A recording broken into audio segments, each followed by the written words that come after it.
Good morning, everyone. Thank you very much for being here. Amal, I know you're on your way. Thanks for being on the call, guys. We appreciate it. We had a brief discussion about participation. There are 14 people on the call, 13 if you don't count me, and there are 6 people in the room. So welcome to Saturday Morning AMP. Guys, we've got 2 outstanding presentations from 2 of the one of the leaders now and soon to be leader of AMP, Justin Humphreys and Sheila Howell. They are doing some fantastic things on with Facebook. So I won't steal any of that thunder, partly because I don't understand it. So I won't steal that thunder. I'll let them go over that when their time comes. Sheila has a participatory presentation. So we're going to be asked a lot of questions, and you're going to get some gifts and freebies if you answer. And if I know Justin, his engagement will also be fantastic. Morning, Will. Morning. So, guys, I wanted to start out the meeting, and I'll take the next maybe 24 minutes if there are questions, and just talk about the buyer brokerage situation. So let's start with this. We are all individual contractors. We run a business. We own and run a real estate business. The AMP platform is specifically designed to grow that business. And that's a combination of coaching and training and mentoring in 22 different tools and your drive to want to own a business. You know, I'm looking out at the room at all the business owners in the room. I'm looking online. We've got some tremendously driven people on this team. Folks that are not only thirsty for knowledge, but also going out and participating in various marketing tools to see if they're a fit while we train them on the basics of back-end marketing. I start out that way because there's nothing has changed in real estate since real estate agents began getting their licenses. We're all self-employed. And one of the things that investors in the market do is they examine the 3 M's: management, moat, and margin. One of those is probably wrong. I'm paraphrasing. But one of them is definitely moat. So let me try to capture where I'm going with this. And I've mentioned this before, so I'm just going to try to bring it back home again. As individual business owners, we are all building our real estate castle, right? We start out with these foundational blocks, and we continue to build it over the years, the weeks, months, and years that we're in real estate. And part of that construction is building a moat around your castle, so that as the market changes and as additional agents come into the market, that you protect yourself from what you might consider to be competition. The larger your moat is, the larger your sphere is, the better connected you are to that sphere, the more influential and nurturing you are with that sphere, that pool of people that you've done business with over the years, that you intend to do business with in the years to come. The larger that moat is, the more you're protected as the market goes through its fluctuations and changes. Is there anything about that that doesn't make sense? Any questions about what I mean by moat, right? Protecting your business and your castle. Okay, so given that, understanding that we are individual business owners, growing our individual real estate businesses, protecting ourselves with a big moat. Let me ask a question. When did buyer brokerage, an agent who's licensed representing a buyer in a transaction, come into being? Does anybody know the answer? When did buyer brokerage come about? I think it's always been there. It has not.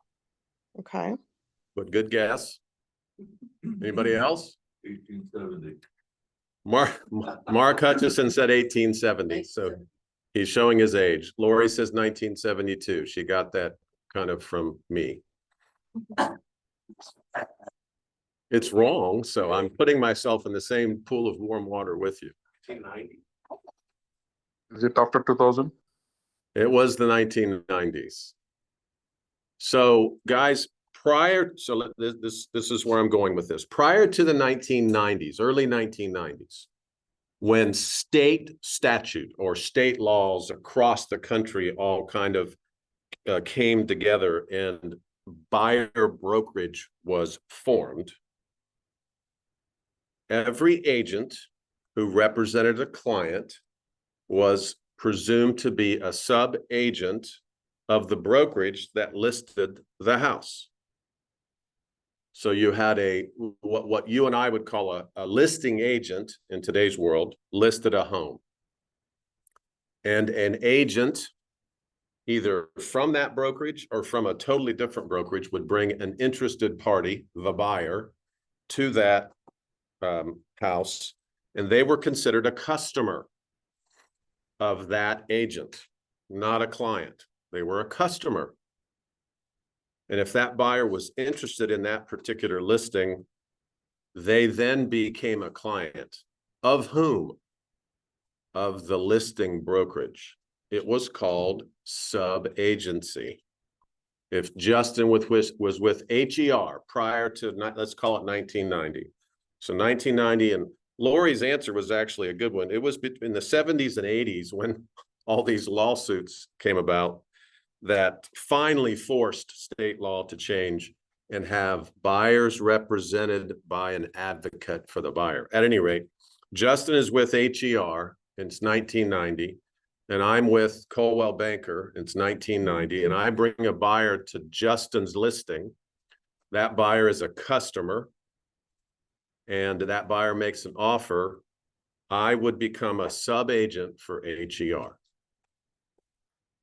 So you have a buyer's agent working for HER now, and you have a listing agent who always worked for HER, and everybody represents the selling brokerage and therefore the seller. The reason I'm making this point so pedantically is because if you don't connect that 1990, 30 years ago, to what's happening now, I think you're looking at it in the wrong way. We're simply reverting back to an era that's gone. It's the same as it was back in the 90s, in essence, except the law still remains that we will be representing buyers as their advocates. But that's, to my mind, that's basically the cycle that we're going through, right? So in that example, did you get paid yes, once you were a sub-agent of? yes, the brokerage, yes, Brokerage, they still paid you. some commission. Yes. Kind of give some backstory. I always wondered, like, we don't fill in the sub agency now. I always wondered the point of it. It's just carried over. Yeah, it's just carried over. That's a carryover. Justin's comment was, why is sub agency even in there? And that's a carryover from the 90s, and so is the protection period in our listing contracts. I would say this to Mike and Ken, and probably have. Brokers are in business to protect their interest. The brokerage is designed to grow itself. And in order to do that, the brokerage has to collect commissions. So I understand the protection period piece of our listing contract, whereby you say to your listing client, look, one day you might wake up and fire me and not relist your house. And if in that instance, I put 30 or 60 or 90 days in that protection period and provide you with a list of the customers who went through your house during that period of time, if any of those and you don't relist your house, come back and buy your home, I have the right to come after you for my commission. So you can understand the negative connotations to all of this. Sub-agency, the protection period. We're simply cycling back to something that used to be common. Lori mentioned, well, did the buyer's agent still get paid? Yes, nothing has changed. And I'm gonna try to not be too disparaging and get in trouble. I do not understand how in the world all of this even came up to begin with. I just don't. For anyone who's listing a home to not make clear to their selling client that what we listed for as a commission is negotiable from the very beginning, and it's an agreement between you and I, the seller, and the selling agent, and that will be shared with any agent licensed in this state or otherwise. I don't understand how that's ever been confusing. I don't. And I'm not an attorney, so I have no idea why we find ourselves here. But to my mind, we're simply reverting back to a time that was 30 years ago, whereby selling agents represent their seller and they've negotiated a commission. And buying agents who represent buyers are still going to be negotiating theirs. That's how simple this is going to be. Truly it is. We can all project all the various circumstances. I know what's going through your mind. You know, I make an offer, I'm asking for commission, and they have another offer, and the other agent's asking for less. Who's going to win, and how's that going to work? Let's go back about 10 minutes in this conversation and talk about that moat. If you don't intrinsically understand that what this team and this family of agents has been drilling into your heads and hearts for 3 years, and that is to build a business based upon sphere, you now understand that that's a critical concept to your success. That is not to say that the success that you will achieve representing buyers that are generated purely from lead generation, these are strangers, right?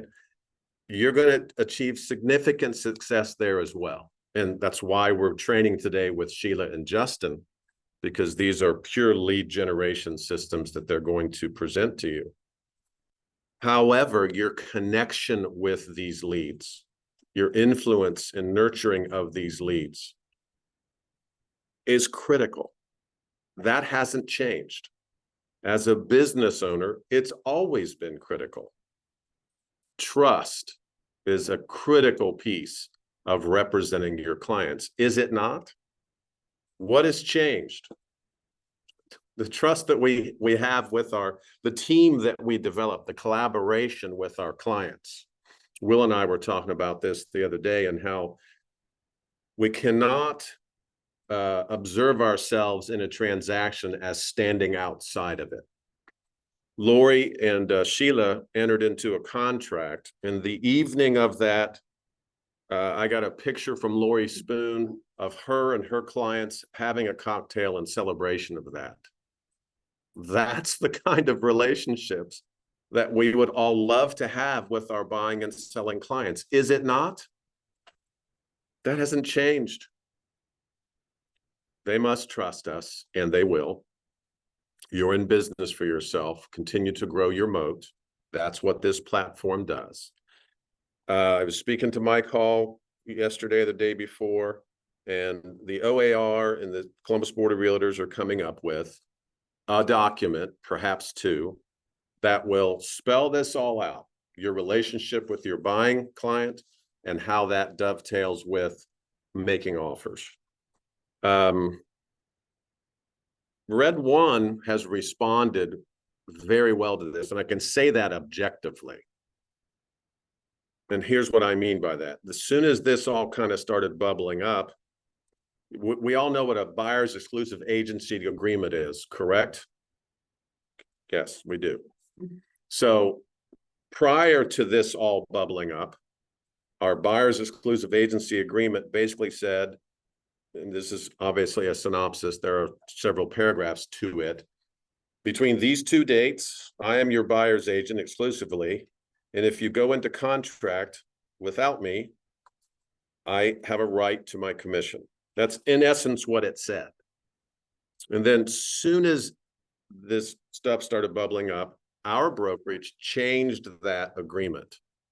It said that, and it had a paragraph, it's paragraph 8, if you want to look at it sometime today, said buyer's agent and buyers understand that the buyer's agent shall be requesting 3% commission to be paid to the buyer's brokerage if we go into contract successfully. That's paraphrasing, but in essence, it added that into that buyer's exclusive agency agreement in anticipation of what would we consider the fallout of all that was going on. So we've been ahead of this since then. Now, you all know how I feel about buyer's exclusive agency agreements.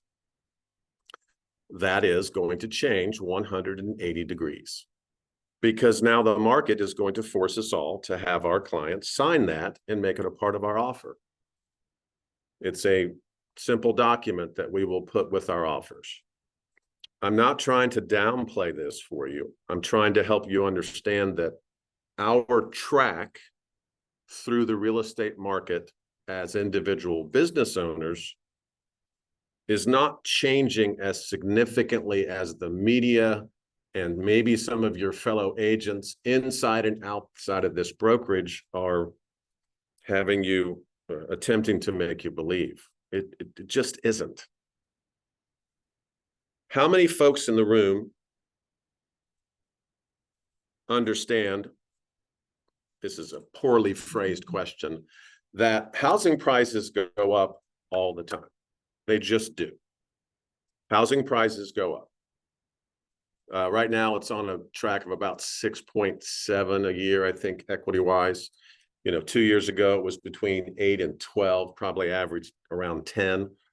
But the price of a house today at $100,000 this time next year will be about 106 or 107,000. That's not going to change. The seller is the beneficiary of that. They made the investment, they deserve it. Do we not think, or tell me what you do think, do we not think that professional agents who are listing houses are not going to have conversations with their selling clients related around compensating agents for bringing a buyer? How many of us think that listing agents are going to go into a home and say, we're going to put this on the MLS. We cannot advertise that we're paying a buyer brokerage tenant rep fee, and we should build nothing into the price of your home to pay such fees. Do we honestly think that that's going to be the approach that somebody who lists homes is going to take? I mean, I hope it's not. I hope not. No. Well, okay, you hope not. Do you think that that's a conversation that you would have with your listing client? Would you? I wouldn't have that conversation. It's not a conversation that I would begin, but they may want to have it with us. Certainly, yes. And so Justin indicates it's not a conversation that we would want to engage in. My first response is, why not? Why wouldn't you engage with your selling client in a conversation that helps them understand that commissions have always been negotiable and that we should anticipate paying a buying agent? Why would you not initiate that as part of your listing presentation conversation? It would fit perfectly into how we've all been trained to have listing presentations. I guess I agreed with it all the way up to you said, and so we need to build it into the price, which, I mean, I don't What? look at it specifically like that. How is that not a truthful statement? Well, you're right, it is. I to know that's gonna come out of that. Going to a client to list their home, it's going to cost about this much to sell your house. Right. From there, you start breaking down what those costs are. Which is how we're all trained. And if there's any confusion about that, if there's anybody on the call that's confused about how we're trained to discuss the three pots of money that are involved in a real estate transaction. Pot number one, Do we know, is not part of the presentation that seller? it can be, yes, and I'm about ready to go there. Yep. So the three pots of money, selling client, Lori, that are involved in a transaction. Number one, the cost that a seller experiences to transfer their property to a buyer. And those are made up of these: the commissions that are payable to both a buyer's agent and a selling agent, the owner's title policy, it's negotiable, but it's in there, tax proration, and I build in a home warranty in case you want to offer one. I tell all my clients that. Currently, that makes up about 9% of your sales price. If you'd like to negotiate that, that would be in the negotiation of the commissions that we would offer to a buyer's agent. Or the amount that I would list your home for that I will split with the buyer's agent. That's the first pot of money. Second pot of money is the amount that a buyer is going to pay to obtain their financing. The total cost that a buyer pays to obtain their financing. And the third pot of money is only if it's in the contract. It's a seller concession, which is the buyer asking the seller to offset their cost to finance their home. Those are the three pots of money in every transaction. The first one's the one we're discussing right now. If you describe it as anything other than the cost that a seller experiences when they transfer their property to a buyer, I wouldn't understand what you would call that. You wouldn't call it closing costs. You're not an accountant. You have no idea what parts, pieces, well, we have an idea, but wouldn't be something that we would necessarily talk about. There are pieces, parts of those that are tax deductible for the seller. And that's what's associated with the term closing costs. Closing costs are tax deductible. We don't call that. The cost for you to close, seller, on your home is X. We say the amount of money that you're going to spend or that you'll experience to transfer your property to a buyer is this. What was the four things in the first part again? Commissions, title. Commissions, owner's title policy, tax proration, and a home warranty if they want to offer one on the listing. In the buyer's cost to finance their property, it's the amount of money that the lender's going to charge them to do the loan. It's called an origination fee. Then there are some miscellaneous title fees that their lender is going to require that they experience, and their down payment. Which pieces of that could be offset by asking for a seller concession, which was the third pot of money. So anyway, I hope we're not getting too far off track. I wanted to start out this meeting with this conversation because I understand fully all that you're hearing, all that you're being deluged with, how all the agents that you're surrounded by, both inside this brokerage and outside this brokerage, are, you know, for some reason it becomes more than it is. I'm not downplaying it. It is something that you haven't experienced because it's a 30-year-old concept, but it is the same concept. Truly it is. Just because a commission for a buyer's agent isn't listed on the MLS because it's no longer legal to do so, doesn't mean it doesn't exist. It's always existed. You know what listing agents used to list houses for, commission-wise, prior to the 90s? 7, 8, 10%. There were probably some 12s out there. In fact, I know there were. Can I play devil's advocate for a second? Please do. Let's say you've got this is all. I've got coffee and Zen on board. I'm ready. This has obviously gotten some national headlines and press coverage. But let's say you've got a seller who's educated and is on top of it and has seen these things. It says, well, the Department of Justice says that I no longer am required to pay for a buyer's agent or a sub-agent to bring a qualified buyer to my house. So why would I do that? My simplistic response would be, we have the opportunity to incentivize those agents who are going to bring buyers or not. And it is totally your choice. Completely your choice. But I would keep the answer that simple. Because that's the truth. Is it not? Guys, is there anything untruthful about the statement? Because Justin asked a great question. I'm no longer required to offer. I'd have to get some clarification on the way you stated it and the way I just stated it. I'm no longer required to offer a commission on the MLS. I don't know that it says pay, offer, but we can clarify that. Let's say it says, I'm no longer required to offer one at all. My response would be, I would advise you to incentivize the buying agent population by certainly being in a position to pay one. Where have commissions come from this entire time? From the seller? From the seller. Depreciation. Every time.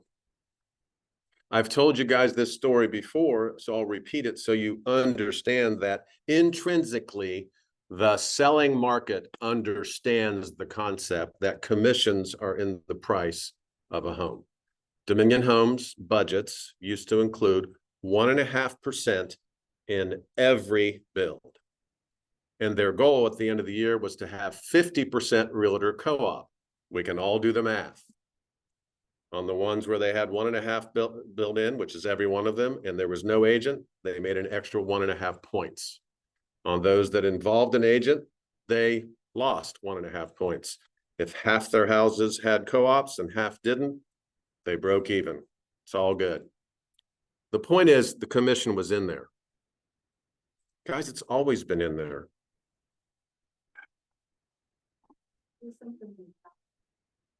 Is there somebody has a question in the chat? Thank you, Sheila. Just woke. Okay, don't need to answer to that. Okay, so number one, you're a business owner. Number two, grow your moat. Connect with your buyers. Help them understand the process. It just hasn't changed that much. That the listing you're looking at no longer has an offer of a buyer brokerage tenant rep amount, doesn't mean that it's going away. Now, is there downward pressure on commissions through all this? Yes. Prior to buyer brokerage, I gave you examples. Houses were listed at 7, 8, 10, 12%. What's the typical listing percentage in today's market? 6. Okay, so it's less. Will there be competition amongst buying agents with their buyers to put the best offer forward that the seller is likely to accept? I made that generic on purpose. Let's all fall into the trap and say, yes.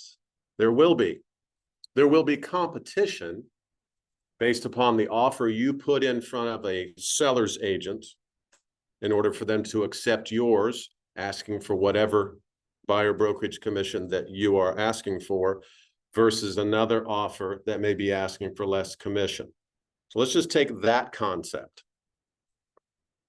Since when is that any different than yesterday? Because it's usually in the MLS, so we know, and well, I guess everyone's gonna take 2.5% versus 3. Okay. Sheila just indicated, because we used to know, because it was on the listing, that there was a commission listed there. And so therefore we would at least have some sense because we had information. Okay. How many of you have seen the offer that the seller ended up taking, whereby the buyer's agent involved put it in front of them and offered to do it for less commission, and they beat you? How many of you have seen those offers? One person. I did that once. Yeah, so Justin has actually done it once. The fact that you haven't seen them, does that mean they never existed? Do you not think that you've been beaten out before because the other agent put a better offer? Might have been because they accepted less commission in front of the seller and that one was accepted and you never knew it? What notification do you get from the showing time? Thanks, everybody. The seller has accepted an offer. The buying agent has been notified. Have a great day. We don't call the listing agent and say, well, how'd I get beat? And why won't you tell me? Because my client's mad.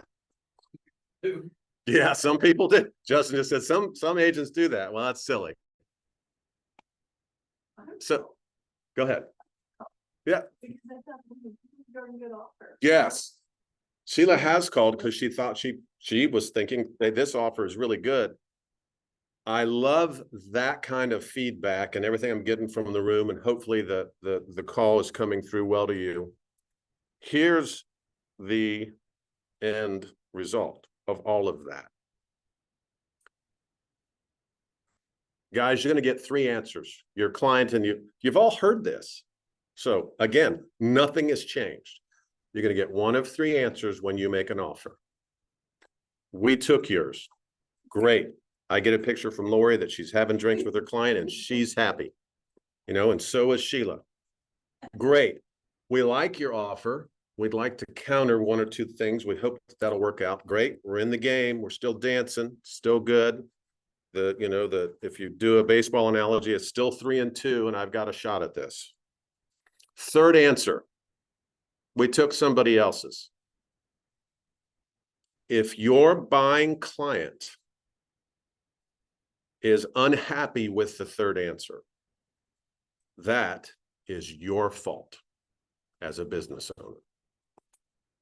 If your buying client is unhappy with the 3rd answer, that is your fault as a buying agent.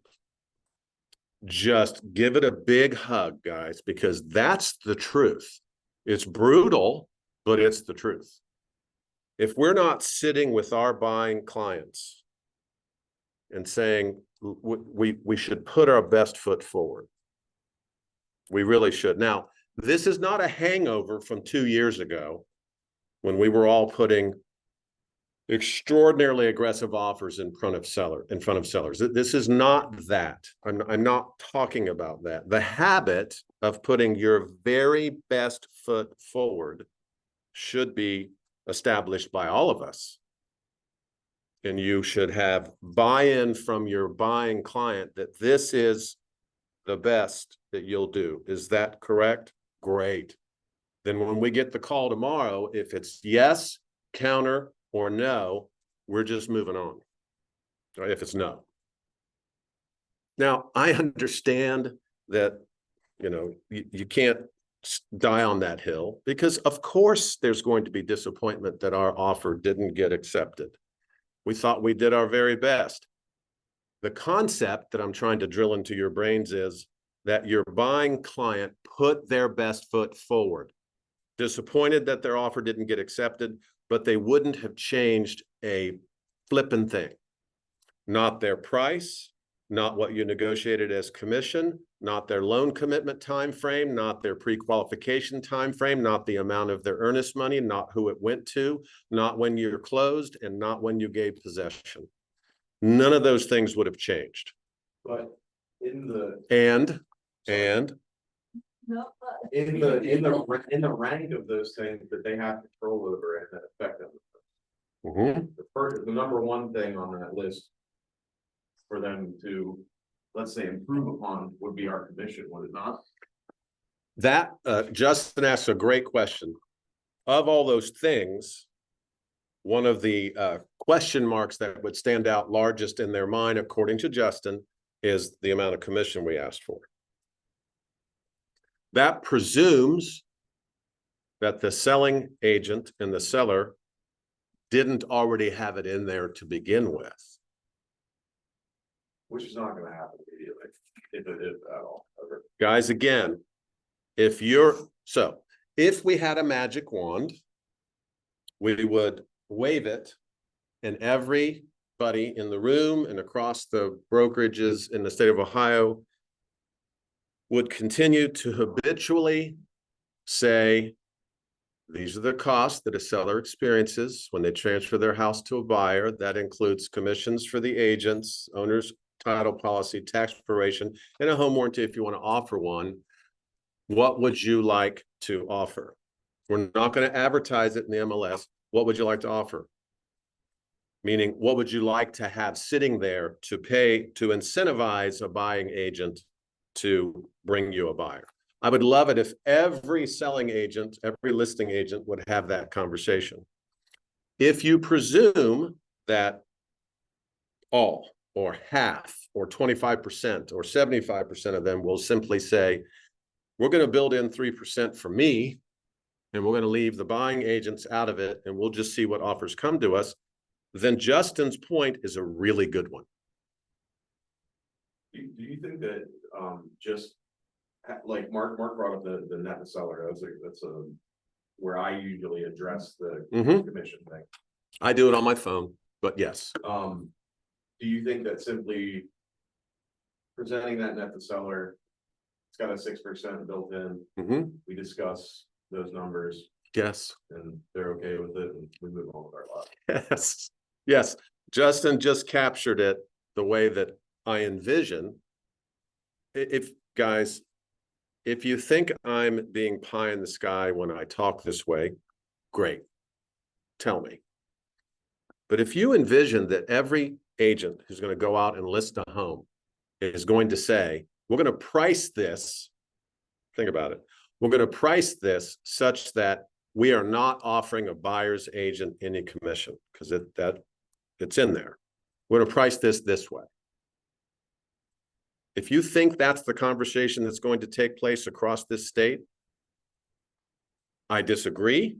And let's see what comes out of it in the end. Because Justin just captured, he said, I just, in essence, he said, I just think this is all going to work itself out and kind of go away over time. You're right. We're going to go back 30 years and it's going to be just like that. It's just a cycle.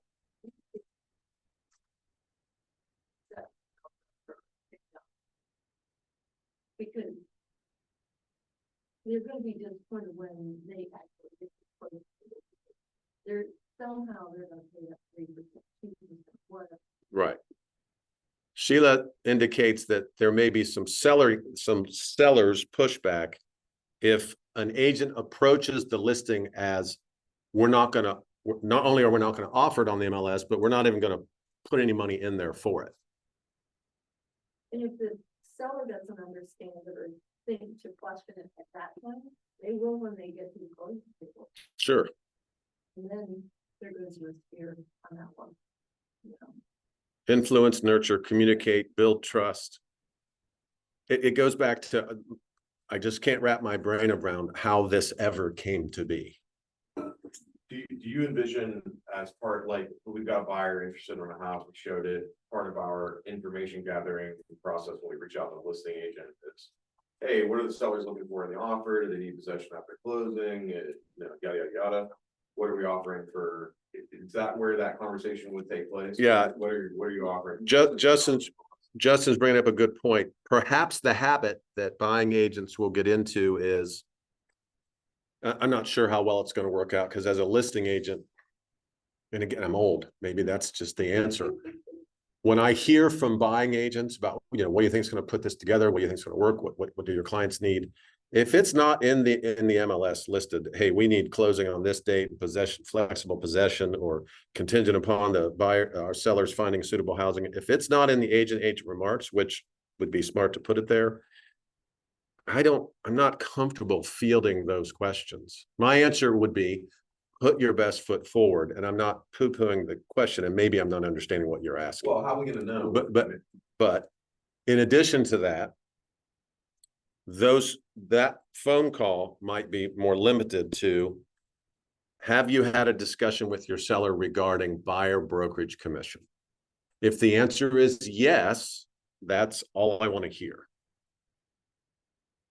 I mean, that's the best hint that I could give them, that our expectation is that I'm not working for free. Are you saying that since we have, in my understanding that since we have a buyer's exclusive representation agreement with our buyer, that it doesn't matter what the seller is gonna offer as a buyer's agent commission? I'm trying to answer to your question specifically about when buyer's agents call listing agents and start asking questions about maybe what's the framework of the offer your client's looking for, that one of the questions that we might all get into a habit of asking, because we haven't to this point.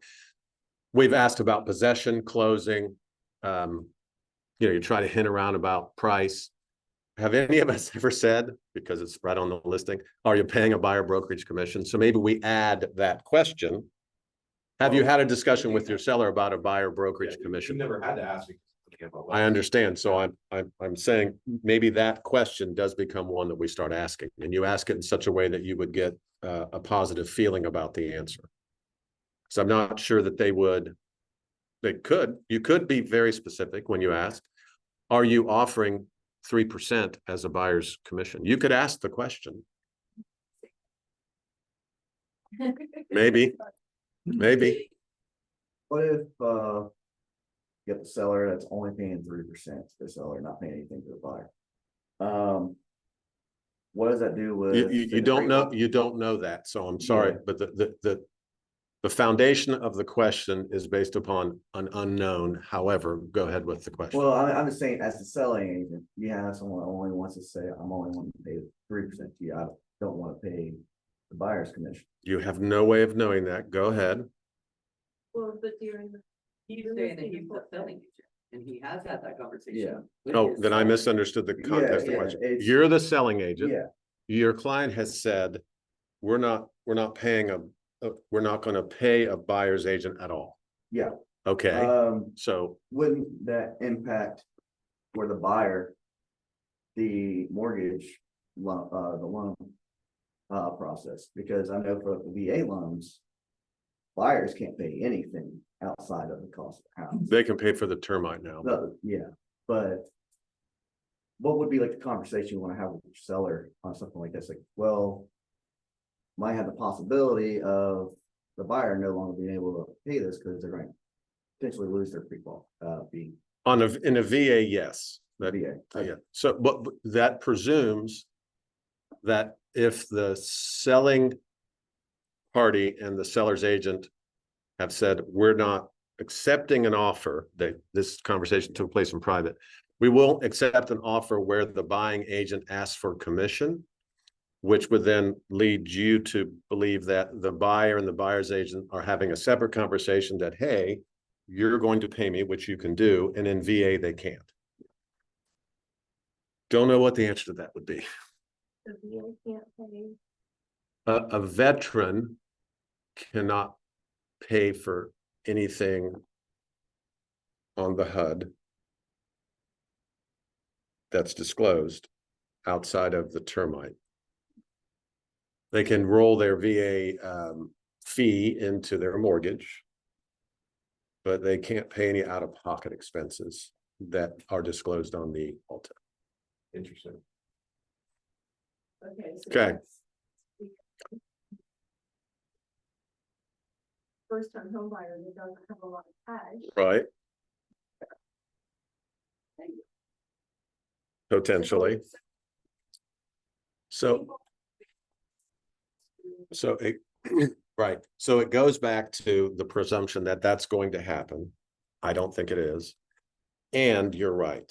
That disincentivized a huge portion of the buying population. I like the way that you painted as incentivizing a buyer's agent too. Nothing about that. Okay. I'm not disparaging your choice of words. I'm painting it a particular way. I don't think I'm painting anything a particular way. I don't think it's going to change as much as the media is indicating that it's going to. I think that listing agents, it's going to be there. They have negotiated it. If anything, the only negative thing that may come out of this is that downward pressure, right? Where, it's listed as 3%. Now it's gone. The deal that they want to take, they might only have 2% built in, but something's going to be in that list price to incentivize buying agents. That's not painting it that way. I can't see a market where buyers agents are going to struggle to get paid something that doesn't come from the seller. It's not computing. Now, maybe I'm not thinking about it right, but it's not computing. My question was more about, not from the buyer side, just for the seller. So like, if you had a seller coming up with that, what would your negotiation tactics to kind of have them go back and create like offer a buyer's, like up percentage offer the buyer's commission into their. All you can say as their agent is, I would encourage you to incentivize the buying agent population. By the way, this has been going on in Georgia for years. They've had buyer brokerage exclusive representation for years. They put it right in there. This is what the buyer's agent's going to get paid. Everybody knows it. And they sell a lot of houses in Georgia. This is no change for our Georgia Red One agents. And we're in Georgia. So it's actually been happening across the country for a while. Okay, I need to bring this to a close because I promised Justin and Sheila at least an hour, and we're at 10 till 11. So let's just synopsize. Take a breath. You're self-employed. You always have been. Your commissions have always been negotiable. That we see it on the listing and know that it's there, and that's going to be taken away and it's no longer going to be there, doesn't change the fact that your buyer's agent's commission has always been negotiable. Justin has negotiated against himself in the past. I have negotiated against myself in the past. What I mean by that is we see 3% on the listing. We negotiate against ourselves in order to get the deal done, and we take less. I don't see a significant change here. I see us anticipating or projecting significant changes. And our relationships with our buying clients is no more important today than it was yesterday. Your nurturing and influencing of your sphere shouldn't be changing. If it is, great. That would mean it's going to be improving because you're worried about not getting paid. Maybe that's it. Don't blame you, but we should always be at the top of mind and top of consciousness and most trusted by those that we are doing business with. Nothing's changed about this being the largest transaction that our buying and selling clients will enter into in their lives. Nothing has changed. Be the person that the folks that know you, like you, and trust you depend upon to give them outstanding advice in real estate, because that's what you do. You market real estate services.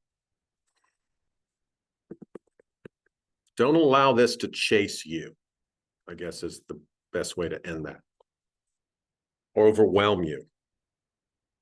How much we can do to change it, we're along for the ride. That's right. If it does. Yeah, you're on the track. What are you going to do?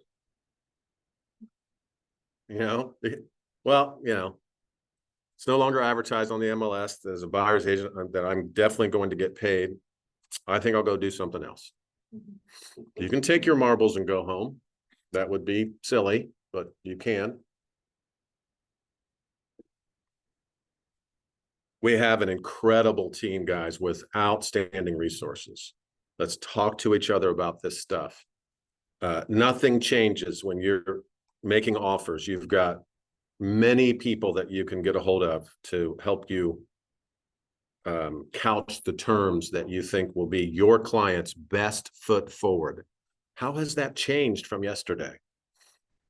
We can't tell ourselves that yesterday we were trying to offer less than asking and negotiate everything and 30-day loan commitments and closing in 15 days and give them a month for possession.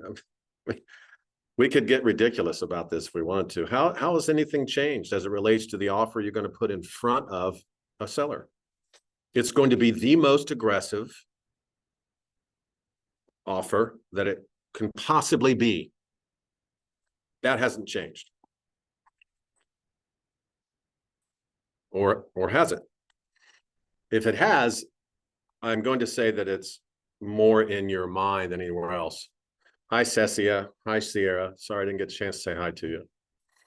Does anybody on the call have any last questions? We're going to have to make this the last of it.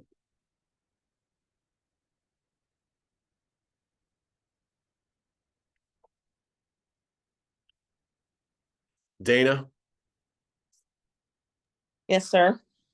do you have any last minute questions?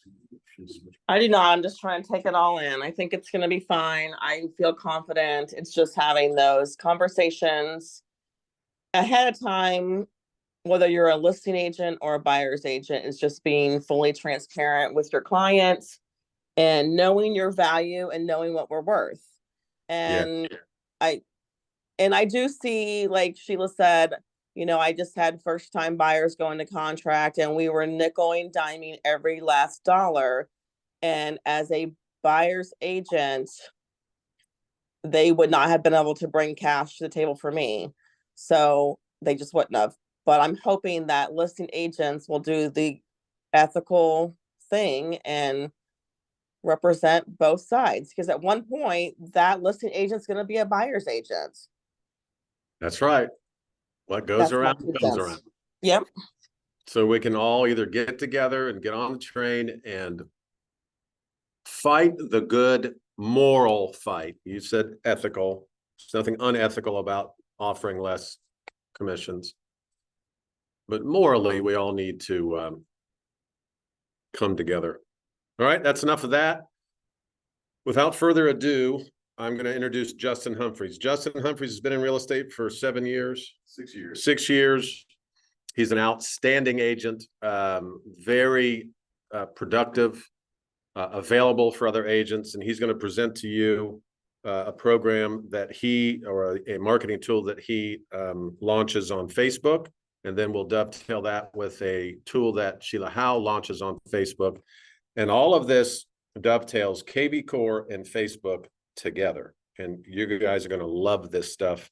It's inexpensive and it drives traffic. And I'm excited to have them present. So without further ado, Justin Humphreys, do you need to take the screen or you need me to do it? We're gonna do something here. You need me to share with you, I think we're gonna let Sheila share, so, make her the host? well, She no, is. you can just, this little arrow here, I did the mutual share thing already. It's then you're good. so she can share. You can can you unshare, and then she'll have the ability to share. I don't have to make her the host. I'm happy. Guys, Sheila Howell is going to take over. If you have questions, it's for them. Thank you. Do you wanna bring that laptop up here, or Yeah. you wanna plug it in? That way we'll get rid of the dreaded black screen. Okay. Real quick. Bear with us for 1 second, guys.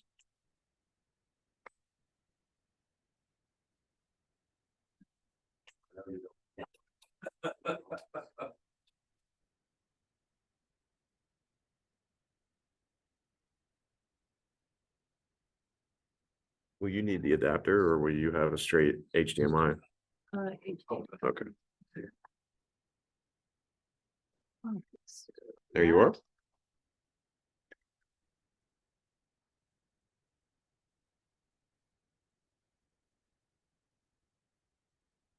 Sharing that.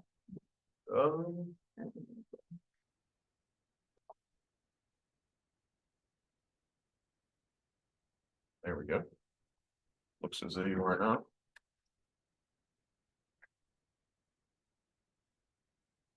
And we're going to take Mark's camera off momentarily. There we go.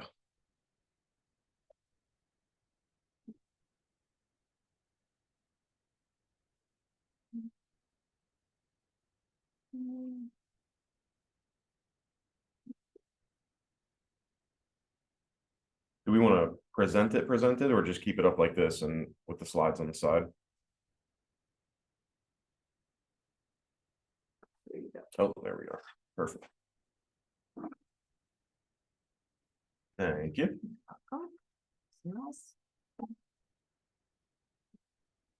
In, still. Oh, 'cause you. And Mark, you have to turn your volume down.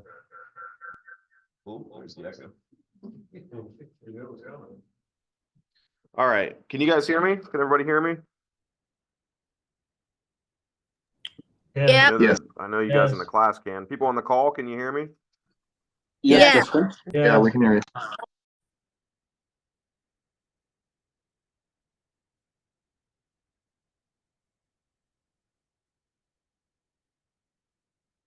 We'll get there, guys. Got a chat. Ronell says yes. Thank you, Ronell. From beginning, this one here? Yeah. Maybe.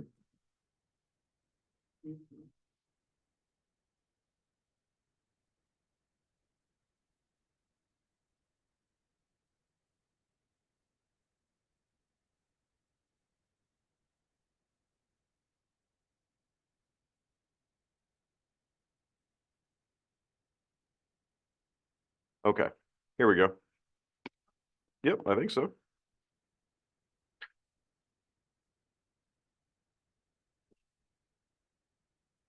Oh, there you go.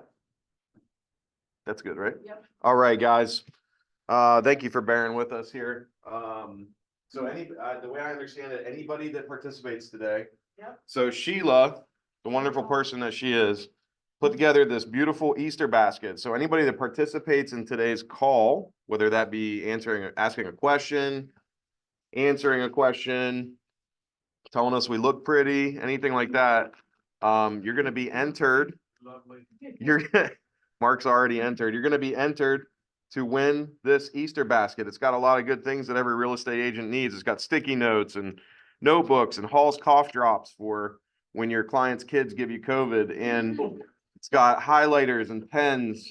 It's got candy in the underneath for our diabetic friends. So anybody that participates today, you get entered to win this. So thank you, Sheila, for that. Mark asked Sheila and I to present on our Facebook, some of our lead generation stuff that we do on Facebook. Some of what I'm going to present today, you've probably seen me present multiple times in the past. But if you have questions, let me know. You want me to move this? I'm going to use this to create a Venn diagram, but I'm going to forget that. I'm not going to do that today. All right, so let's get started here. So this is our agenda for today. We're going to start off talking about property specific. I wish I could move this thing. Yeah, I know you guys aren't seeing it, but I certainly am. We're going to start off talking about property specific. No, that's okay. We're going to start off talking about property specific ads that I like to run, particularly the new listing and the open house.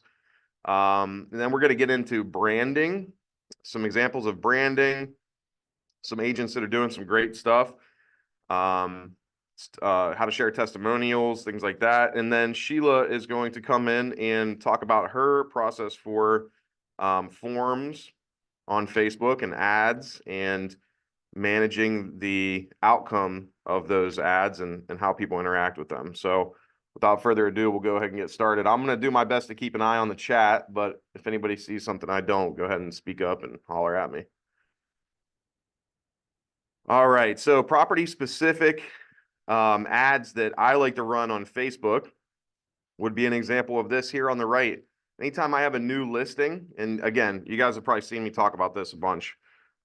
Anytime I have a new listing, I boost that listing and I create an ad with it, and that ad is linked to my KV Core via a landing page link. And when people click on the ad and click on the link to get more information, it takes them to my KV Core where a lead capture happens, and then they become a lead in my smart CRM under my KV Core database. A couple quick descriptors of common themes in my ads that I use. I do a nice little text description of the property. I put some cute little emojis and stuff in there to make it pop a little bit. People like emojis. Price, I always make sure to have the price, the characteristics of the house, the selling point, things about the community. The landing page link, which is generated through the KV Core. I believe it's the Smart Campaigns tab on KV Core, or it's the lead tab. It's one of the ones on the left-hand side of the screen. But anyways, you create a landing page link where the lead capture happens, and you include that in this ad that you run on Facebook. Typically, I boost these, so I'll post this just as a regular post, and then I'll come back and there's a little blue button at the bottom right-hand corner, and I'll boost it.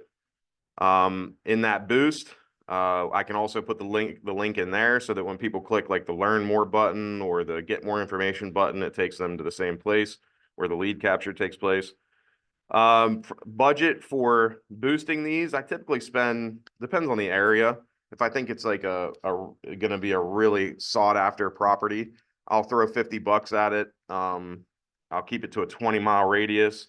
That way, people within a 20-mile radius of the location of that house, if they're scrolling Facebook, they're gonna see the ad. If they click the link and then go in and do the lead capture to look at the pictures, and they're gonna become a lead in my KV Core database. I spend about $50. I usually spend about $30 on these, and then I'll do $30 on Google Ads through my YouTube channel as well. So typically my total budget's around 60, same price it is to boost these on KV Core. I'll usually get about 1,500 to 1,700 interactions with these, and typically about I'll usually get about 80 link clicks, people that actually click the lead capture link out of those 1,700. Out of those 80, maybe 5 or 6 or 7 will actually complete the lead capture. So you can break that down, price per lead. It's really not that expensive compared to a lot of other lead sources. I have a question, Justin. Make sure to have my personal contact information on there. I'm gonna click, hopefully you guys can see. I don't think Justin, I have a question. Can you hear me? Justin, I have a question. Bear with me for 1 second. It's just trying to. I don't think he can hear us. I don't think you can either. Thank you. I can hear you. Yeah, we can hear you on our end. I'm sharing the other screen.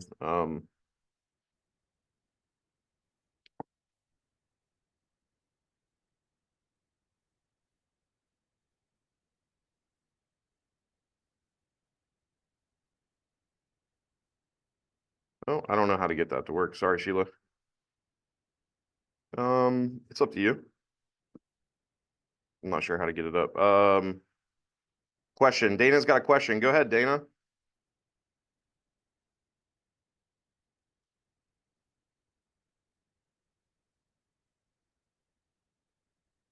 Okay.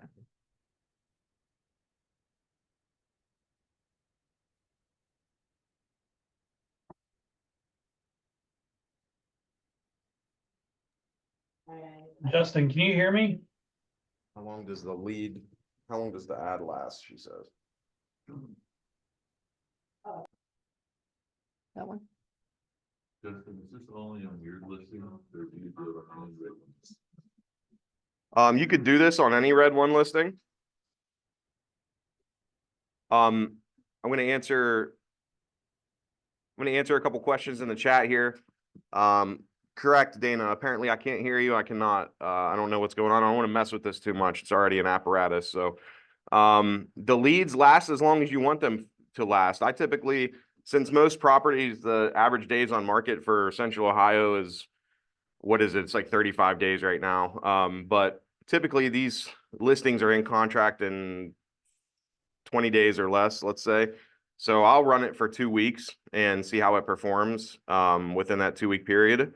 If it's not in contract yet, then I will make that a little bit longer. So all of that is determined when you boost it.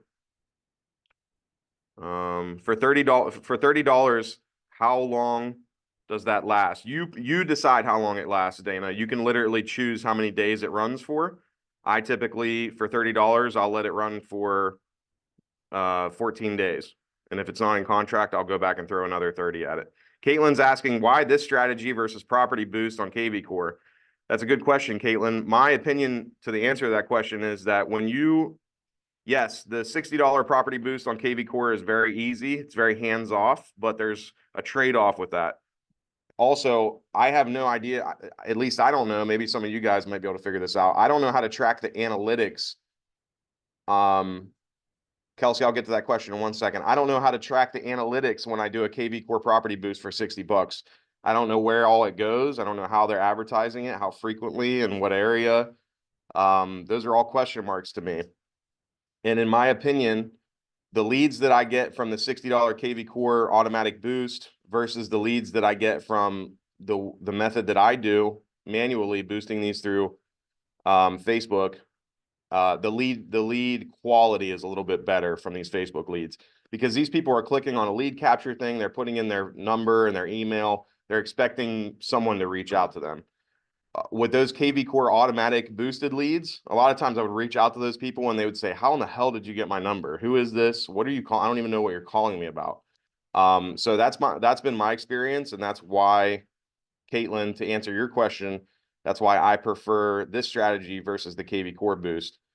Mara says, are the ads on Facebook marketed towards anyone who's looking for properties, or is it just the ones who follow you? When I say that these are boosted, saying I'm currently offline over here, I don't know what's going on with it. Everything looks okay. When I say boosted, that means that we are paying, and we are paying for these people to see these ads, and we're determining a geographical area where the ads are going to run, and we have to follow our fair housing laws. So we can't adjust demographics based on age, sex, religion, familial status, or any of those things. So basically, we can just determine how long for how much money and in what area are these ads going to run. And people that are in that area when they're scrolling Facebook are going to see this ad. You can get specific and put keywords or words of interest in there if you want to. I typically don't do that to leave it as broad as possible. What's the difference between, Kelsey asks, what's the difference between a landing page and a squeeze page? I remember you showing us. So I believe that a landing page is one that's kind of generated there. So a squeeze page, there's like 4 different types. There's a single property squeeze page, a multiple property squeeze page, a one that's geared towards sellers, and there's a 4th one I forget off the top of my head. So forgive me for not understanding the terminology, but squeeze pages are geared towards those 4 groups of people, groups of clients. Landing page is a kind of a general form type thing that you put out there where people click on it and it brings them to your page and collects information from them regarding what they want to do. That's a loose version of my understanding of the difference between a landing page and a squeeze page.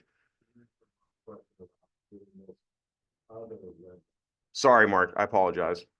Mark Hutchinson in the office, he's upset with me because he asked a question that I didn't answer. And that question is, do you do this with only my listings, or can you do this with other Red One Realty listings? As we always say, at least in KV Core, we have the permission to boost any Red One listing that's out there. If I'm going to put someone else's professional photography and their listing on Facebook, I would reach out to them and get their permission, whether or not we have the permission to already or not, just out of courtesy. I would reach out and say, hey, Michelle Brooks, so you got a great listing here in Delaware, Ohio. I'd love to boost this and get you some more exposure on my page. And 9 times out of 10, they're going to say yes. So you can do this with any listing that you have permission to do this on. And I always give them credit as well. I'll have my information on there, but I'll say listing by Michelle Brooks and maybe cite some of her information on there as well. Scott Hoffman asks, should be able to see the analytics through Meta Business Suite, I believe. Yes, that is correct for boosted posts. In regards to the $60 boost through KV Corp, I don't know where you can see those analytics. Mara says, thank you. So this is just an example of an ad that I would do. I like to have video when I can. If not, these professional Photographs will suffice. Hey, I'm not gonna mess with that anymore. If you want to see these, go to my Facebook page. They're all over it. Okay, I've got just listed. I've got all those on there because we're having a little bit of difficulty jumping back and forth through these. So that's an example of a new listing that I would do. Now I got to try to get back to this slide. Here we go.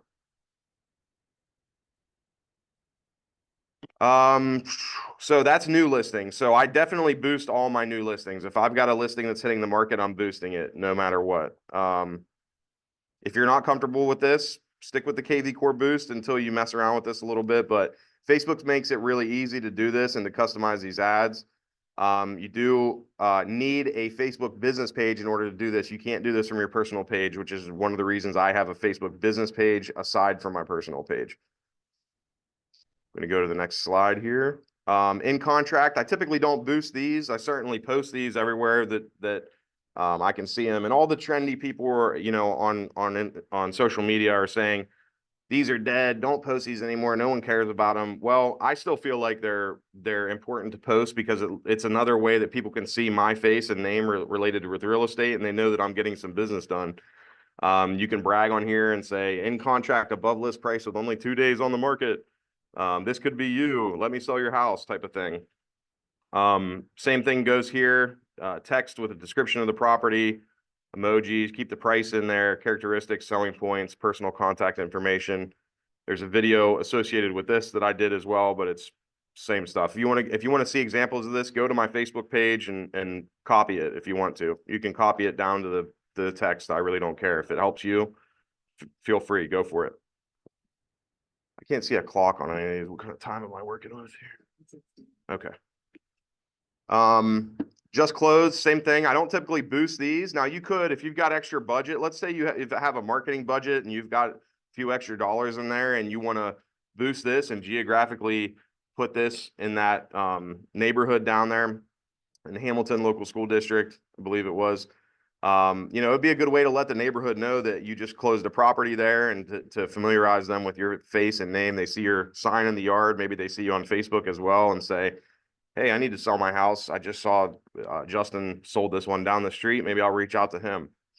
Same thing here. I usually keep all these descriptions of the posts pretty similar.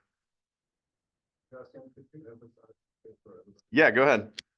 When you are choosing this geographic area, you are telling Facebook, I want these people to see this. This isn't folks that are on your page that are seeing it. This is showing up on other people's pages outside your friends list. Correct. So maybe I didn't specify that to the fullest extent before, but when you pay to boost these, everyone is seeing it, not just people that are friends with you, not just people that follow your business page. Anybody that is scrolling Facebook in that targeted geographical area, and it's literally a target, you create the target, much like you do the radius tool on the MLS. You can, Facebook allows you to do that when you boost. So I drop a pin on the house, I pull it out 20 miles, and anybody in that 20-mile radius that's scrolling Facebook that day will see this house probably at least once. And then they have the opportunity to click on it and get more information. And that's where the lead capture happens. And that's where it comes back to the KV Core. Yes, sir. Question, because when I usually, do, advertising posts similar to that, I always put on the actual ad, the fair housing logo and the realtor logo. Is that something that's still required? As far as compliance is concerned, it may be.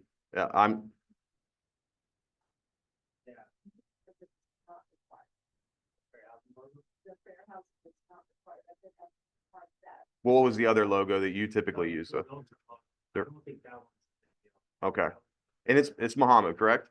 Okay, so Muhammad in the room asked, when we do these ads, are we required to put the fair housing logo and the realtor logo on these for compliance reasons? And Sheila said that she clarified with Mike Hall that the fair housing logo is not required.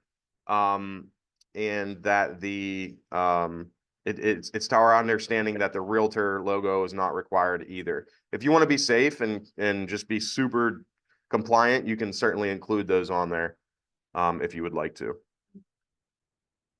Now, there, and as far as compliance goes, I always make sure that the red one logo is the same size or bigger than my name on the post. That is a compliance thing that when we're advertising, the brokerage needs to be represented and it needs to be as or more prominent than your name. Same goes with all of our signage and anything that you post that's real estate related. Facebook also will make you select, if this ad is for a housing category, they will also make you select that. And if you don't select it, they'll kick it back to you and they'll flag it. Jackie Trott said, is there a list of advertising compliance somewhere? I'm sure that there probably is. It may be under the red1agent.com resources page. If not, we can talk to the brokerage about putting that up. Yeah, my rule of thumb has always been make sure the brokerage logo is on there, make sure it's bigger than my name. And I've never had any issues in the 6 years that I've been posting stuff. So open houses, I will boost. Dana Kitchen says Columbus Realtors has a list. So check that out and maybe we can copy that and get it somewhere where it's easily accessible. Another one that I will boost is open houses. I will boost an open house. Obviously, I won't do it for a full 14 days, but maybe I'll throw it up for 5 or 6 days for 10 or 15 bucks and just let people in the, I'll make that area a little bit smaller just to let people in the immediate vicinity know that there's going to be an open house next door or a few houses down. And again, I create all these through Canva. Canva's got some great templates. So if you need some marketing stuff, go to Canva, pay the 12 bucks a month and start using it. You can create business cards, you can create yard signs, you can create posts, you can create anything on there. It's a very versatile tool. Branding. So we're going to get into branding here. Be the expert. There's also a course on there for how to use Canva. A course on where is that? Oh, Canva. So Canva's got, what Muhammad is saying is Canva's got some instructional training videos on their platform actually that walks you through how to do a lot of this stuff. Muhammad's going to put that link in the chat. Nara is asking, how much is the cost for Canva? Nara, if you do monthly, I think it's $12.95. If you sign up for a year at a time, it's like $8 a month is what it breaks down to. Did you want me to describe what being the expert is or what? Sure, if you want to. Sheila's going to come up. I don't think that we can hear them if they're talking, so I don't know if that's something we want to fix or not, but let me see.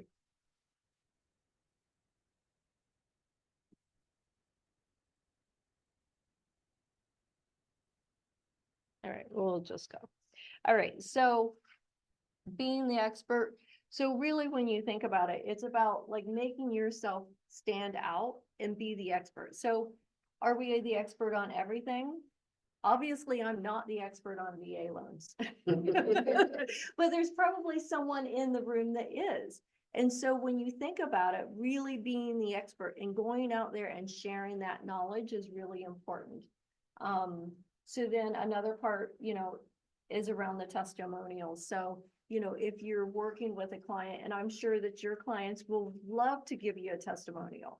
So whether they show their face, give a picture, do a video, what have you, making sure that we leverage that because that goes a long ways. And if you're able to utilize their, what they're saying and put it into YouTube or wherever, that continues to help you from a, Could I ask a question of everybody in the room and on the chat?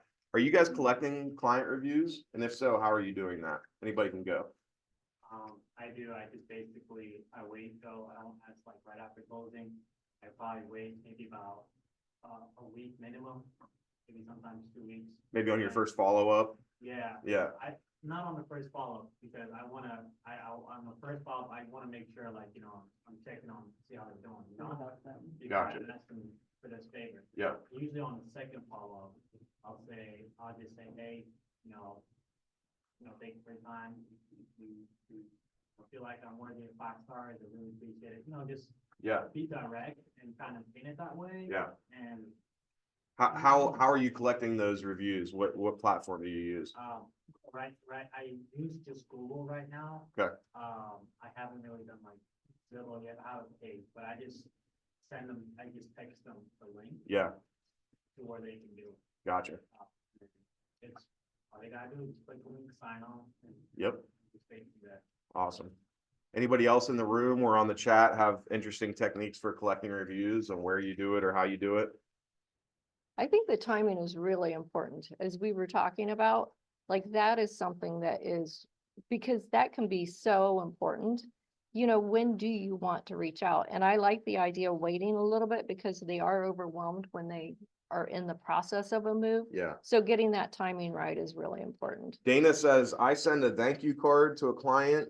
On the card, I have a QR code linked to my Google business page. So I'm hearing Google business page is a great place to collect those reviews. I still do mine on Zillow. I have that profile on Zillow. I've always collected them there. I've got a great bunch of them. So I'm going to continue that until Zillow does something bad to us. And then I'll migrate those over. All right, so I had a link to a testimonial, but it's not pulling up. But memes are another way, you know, just, now I will say that memes tend to get a lot more traffic because they're kind of catchy and funny and whatever, but you wouldn't want a whole page, but it does go and, you know, as far as getting your brand out there. And then there's a site that has agents to watch, and it has to do with the ones that have a social media presence that gets a lot of engagement from their followings. What's interesting is when I go to their pages, even though, you know, they're touted as being the expert, it gives me a little bit of comfort because a lot of their numbers aren't that great. So it's like, oh, only, you know, 20 people commented on this and you're like a Columbus expert, you know, that kind of made me feel like, okay, well, if I get 10, I'm not too far behind them for the first year. Yeah. So I thought I would just pull a couple of these up so that you could see their sites. So this guy has some really good videos. But this is one where he only has 15 comments. It's a relatively new one, but here's a Who Am I, which he did a really good job of. Yeah, it's showing on the Zoom, but on the TV screen. It's, So there's if you have the Zoom. it's a delay. Right. I think it must just be, is it the delay? No, it's just the HDMI cord is showing one screen and the Zoom is showing another one. Okay. So this is Oscar Martinez with Howard Hanna. He's a relatively newer agent, but does a great job with social media marketing. Here we go. Yeah, I Yeah. think that one's on Instagram. Yep. So it says I'm sharing that screen. You're sharing it to the Zoom call, but Mhm. the HDMI cord is picking up something different and sharing Okay. it to the TVs. That's crazy. Okay. So anyway, so watch Oscar. He does a really good job. I think he's probably one of my favorites and he's local. I think he's going to be the one that will like crush it. All right. And from our brokerage, I don't know if I'm jumping in too early with this, but there's an AMP agent named Grant Cooline. He gets a tremendous amount of traffic on his memes that he does, I think particularly on Instagram. Some of his memes on there have hundreds of thousands of views. So those are big numbers. So check him out. If you don't follow him already, follow him. And sorry, Grant, if I'm exposing your techniques here, but he does some really funny and catchy stuff with his memes and posts on there. So check that out. Okay, so I have now lost what's connected to the, here we go, resume.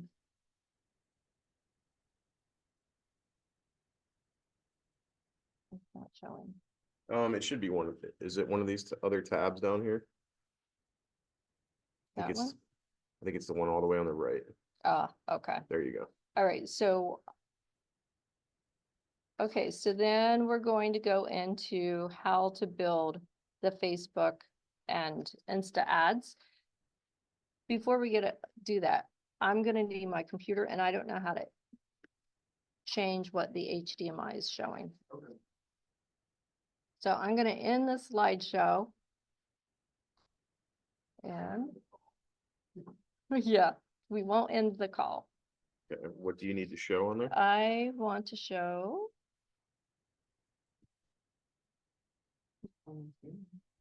There we go. Okay, I think you're good. all right, good. Do it all the same, and that.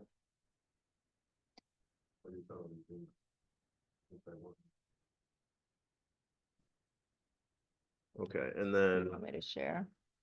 go over here to Zoom, open this window, Mm-hmm. and then maximize, and then share your screen there, and then we should be good. And it's gonna, That one. yep, All right. there we go. Now we're all synced up again. All right, so now we're gonna actually, we have 30 minutes to build a campaign from scratch, okay? All right, so we're gonna move through this a little bit fast. But we can do this. Okay, so before we do anything, what's our strategy? Build a campaign. Uh-huh, yep, so we're gonna build a campaign, and what do we want that campaign to be about? We want real estate, yeah, okay, so it's gonna be about real estate, so who do we want to market to? Do you want me to draw right for you? Yeah, Buyers and sellers? Terrible writing, but I'll. okay, buyers and sellers are big, That's it. investors, okay. Now, what do you think about being able to go after buyers and sellers in such a broad way? It's gonna be hard to get their attention, so, Sheila, I'm sorry to interrupt, they're saying they can't hear you. okay, You want to say a little, yeah. yes, okay. Trying to say that. All right, so I'll try to stay close. Okay, so let's create a campaign that we think is going to be the most kick butt campaign ever. Okay, so we want to be the expert. What do we want to be an expert in? And let's not make it, Real estate services. yeah, let's be a little more specific. All right, do we want to play with, let's see, do we want to be experts in ranches, farms, and condos? Okay, Woody wants to be an expert in marketing condos. Okay, love that. Okay, so we know that we're going to go after condo buyers and sellers. Would you prefer to go after buyers or sellers? Go after fire. Buyers, good, because buyers are easier. Good answer. All right, downtown, Suburb. okay, which suburb? Palace, front. Okay, all right, awesome. So we have we've kind of narrowed it down. All right, Downtown? nope, Powell, How? yep. Okay, so we're going to go after buyers of condos in Powell. That's pretty specific. All right, great. What, who, where? Yes, all right. And do we want to talk about budget? Yes. Yeah. Okay, so how much do we want to spend? Let's go in 3 to 500,000. Okay, We just need to talk about I'm- the I'm- campaign. Oh, for the campaign. yeah, and let's say that this is going to run for a month.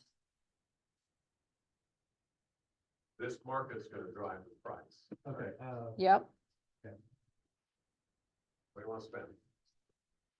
is it $100 get it? not for a month. No.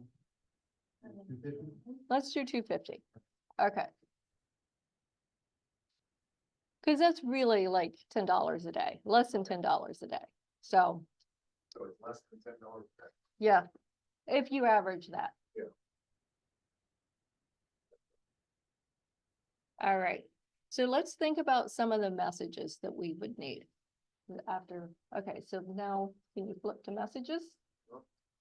What are things we think we should say in these ads? Close to shopping, close to park. Yep. School district, yep. Oh, I see lots of things popping up in the chat. Okay, Schools, what else, please? Parks? Park, shopping. Are we supposed to be able to see this Bike trail. right now? and we're not sharing yet. Mark is over here capturing some of the things that we're saying. Okay. All right, so we've got some messages. What about images? What do you think will encourage some people to kind of like stop and pause? A kitchen, modern? Okay, so let's think about the market in Powell. What do the condos look like? Are they modern? Are they homey? Are they? They're not modern. They're more traditional and they're usually rented. Okay. So that will help us. Now, I'm not gonna have a whole lot to pull from to build this campaign because but this is really helpful. So before you start anything, you think about, okay, well, what are the assets I'm gonna need? You're gonna need to go out to Pixel or iStock or somewhere and start to get these images to build this, right? Because otherwise you're gonna be in the middle and it just won't be real efficient. All right, so now that we have that, I think we're ready to start building our campaign.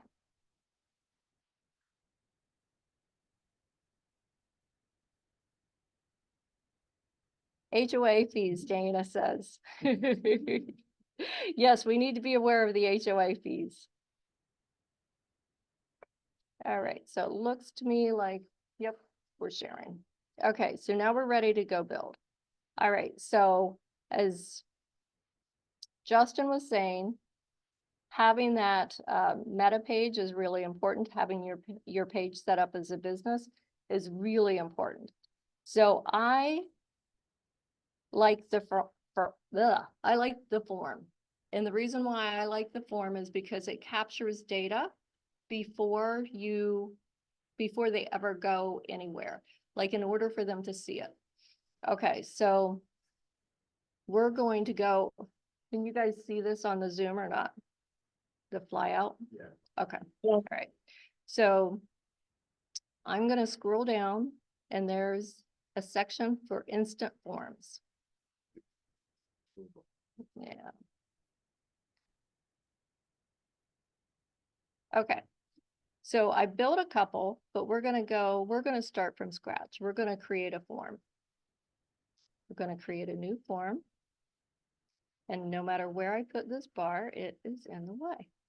You can also Okay. minimize the chat. Yeah, we'll minimize chat. Yes. Yep. Okay. So this is your business page. Mm-hmm. Business. Yes. Okay. Yep. Okay. So we're gonna name this Woody's condo. This is gonna be the name of our form. Okay, so what do we want? Do we want more volume? So do we want more leads or do you want the people that show up to be really high intent? High intent, because we don't want to spend a bunch of time chasing leads that have not taken the time to fill out the form. Okay, so we're going to do that. The intro. All right, so we need to upload an image because probably the images I have are not going to work.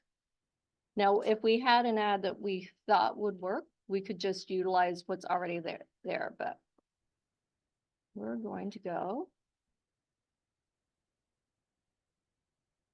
All right, so Woody, tell me if you see anything that you think would work. Let me go back up because there might have been one up here. These are stock images you're getting from Pixel or These are iStock. iStock? Okay. Yep. I do iStock because I do a lot with blogs and I'm trying to do more with social. And so I want to make sure it's fresh. So for me, that works, but I think Pixel, there's a lot with Pixel as well.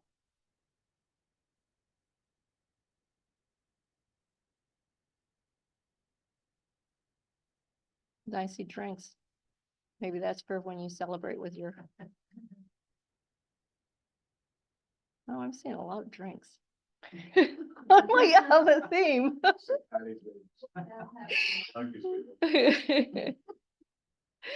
All right, well, so Woody, I don't have a whole lot, but maybe this one. Oh, that's Versailles. Let's see. To keep things moving, why don't we just pick? Why don't we pick? We'll just do this. It's not a condo, but it'll serve as a ranch. Okay, so we're gonna upload it pretty quick. Now, if you didn't like the way that this looks, you can go back in and you can edit it to make it to where you can see more of the house. But for now, we're just gonna keep moving. Okay, so short headline. We can either come up with one or we can go into Chat GPT. Chat GPT, my favorite tool.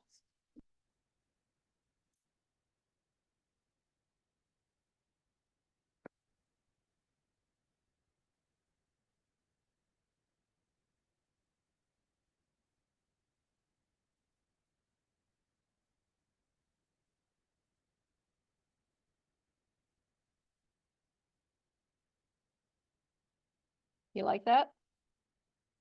The gateway to modern living. Your discover luxurious condos in Powell, Ohio, your gateway to modern living. Look at all those things that we have no buts. Right? Chad might want to take it himself. It called me doesn't. Thank you for sharing all that with us. Okay, so we can't fit all of this. But let's pretend like it fits, because otherwise we're gonna spend a long time tweaking things and we'll run out of time. Okay, all right, so now we can either write our description in paragraph or list. I do not like paragraph, not when an ad, you gotta make it easy. Bullet point, yep. So now I come over here and I say, create bullet points. Let's say 4. Oh, those are really long bullet points. Those don't work. But what does work is prime location.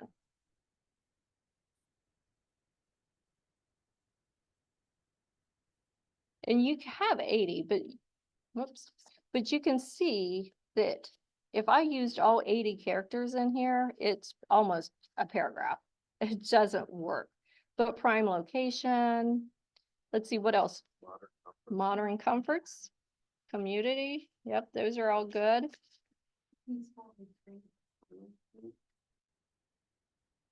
Peaceful retreat. All right. Is this making sense for everyone? Okay. All right. So, and you can see that you can, have what, 5? That's pretty impactful.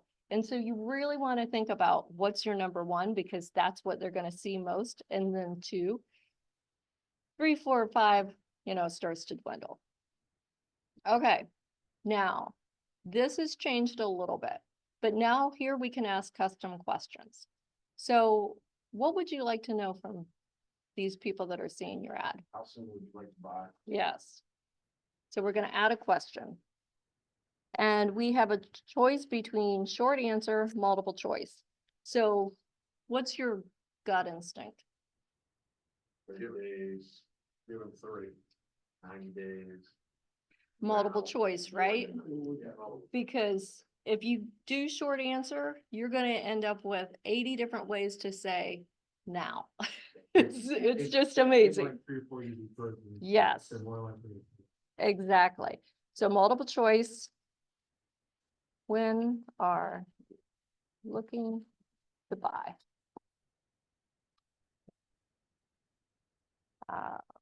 Now, or wait a minute, did we say 0 to 30 days? Give them time frame. Days, No, 90 to 120. 30 to 90 Months or more. days. And, More than 90. 6 to 12 months or more than 90. okay, more than 90 days. Okay. All right, so here you can see it shows what we just put in there. Okay. Do you want another question? Budget? Yeah, I was gonna say budget. You should put it.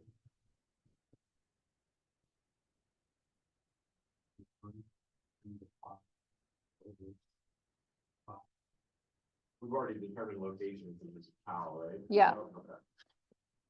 Okay. Okay. 150 to what?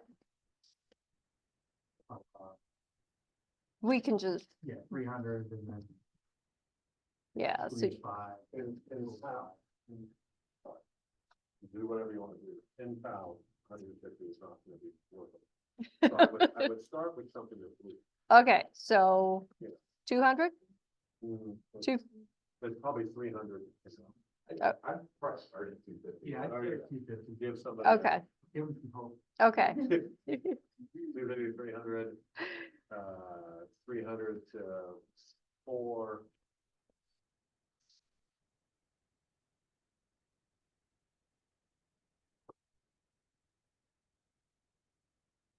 Or 750 or 5 to 7, something like that. Yeah, so you guys kind of get the drift here.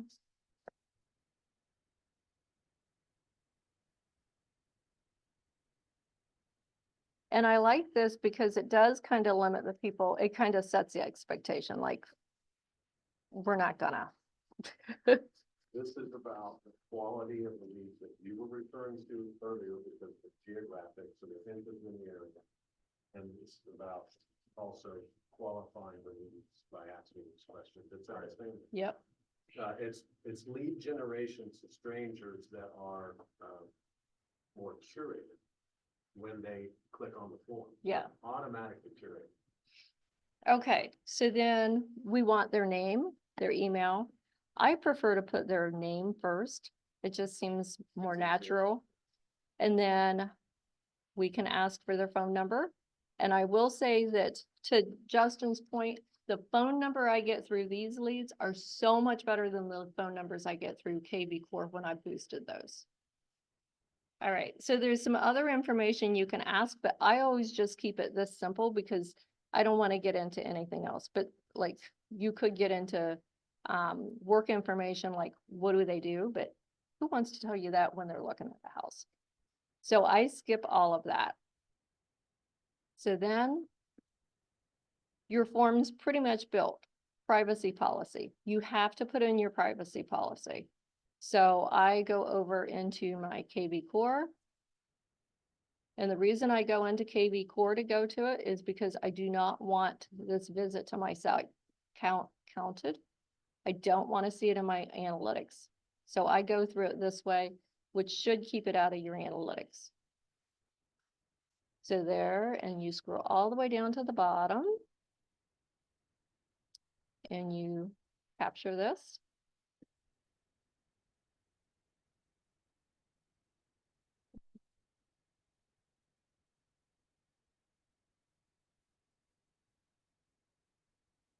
Pop it in there. I want it to say privacy policy.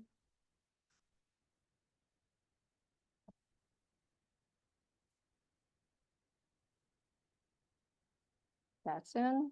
So now review the screen. So this is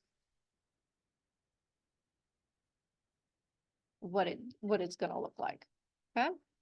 And then you go into the completion. What do you want them to say? Thanks, you're all set. I usually just leave it at that. And then you can put something in here, which I normally put in here. So Woody, you're going to call them now, right? Okay. So thanks for, what would you say?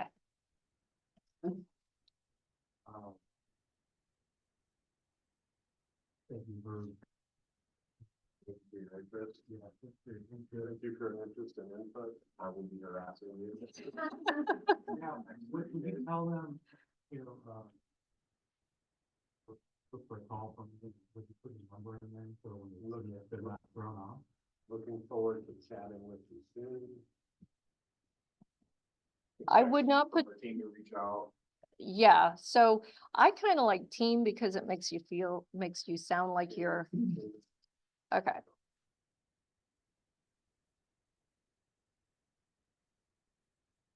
We'll be reaching out with excellent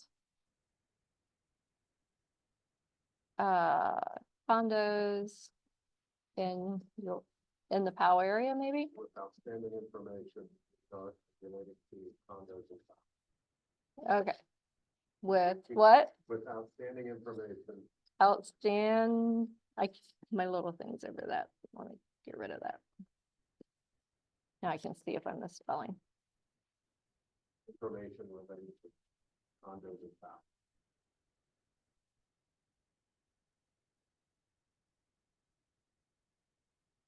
Okay. All right. So now when they click this button, where do we want them to go? When you're typing this, guys, click capitalize team, outstanding information, condos. Well, see, I don't because this is sentence. This is outstanding stuff. You're having outstanding success with this. Just giving you my- That's okay. I appreciate your input. Thank you. All right, so you can either have them go to your site, you can have them call or download if you have like a buyer seller's guide or something like that, you could do that. But you want them to go to your site. So it says visit website, and here I'm going to go back to my site.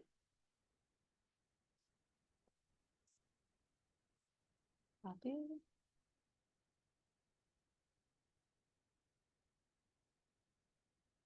And create form. Question, Sheila.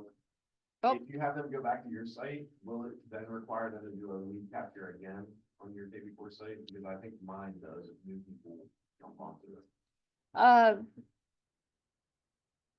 Okay, that's a great point. So what I would normally do is I would have a squeeze page set up, but with condos in POW, which I didn't do, but I would do. Yeah, But you can set it to where you do not capture. you're right. And that's the way that I would do this particular campaign. So the link of where they would go after this would be your squeeze page that's set up for PAL condos. and Yep. No lead capture associated with it. Exactly. And So it's back still when, tracking if they fill out the form. but through, yes, Yeah, through, maybe. well, so KV Core will track that they came through, but Facebook Meta will have more detailed information on them.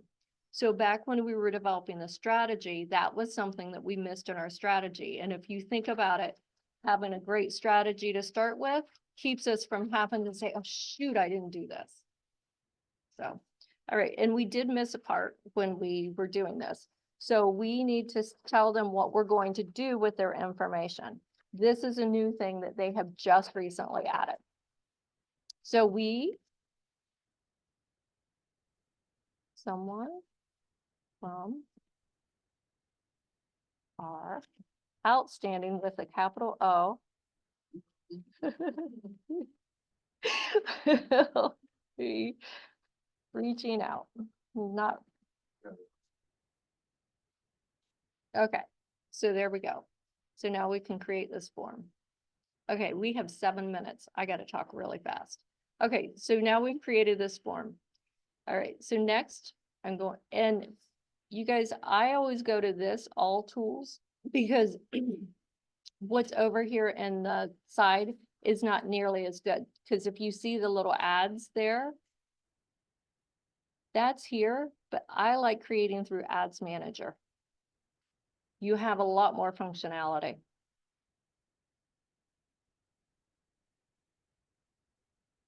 Okay. I gotta move everything again.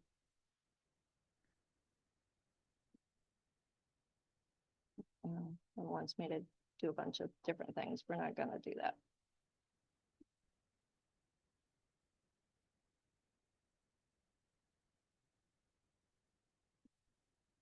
Okay, we're gonna create. All right, so what do we want? Leads? I will say traffic will get you a lot of traffic, but not very much from it. So we're gonna do leads, because I don't have a big budget. And so see, it says good for instant forms. Okay, so we're gonna go on. We're gonna do this manually, because if you let Facebook do it, it takes a lot of the control out. Okay, and we're gonna call this Woody's Condos.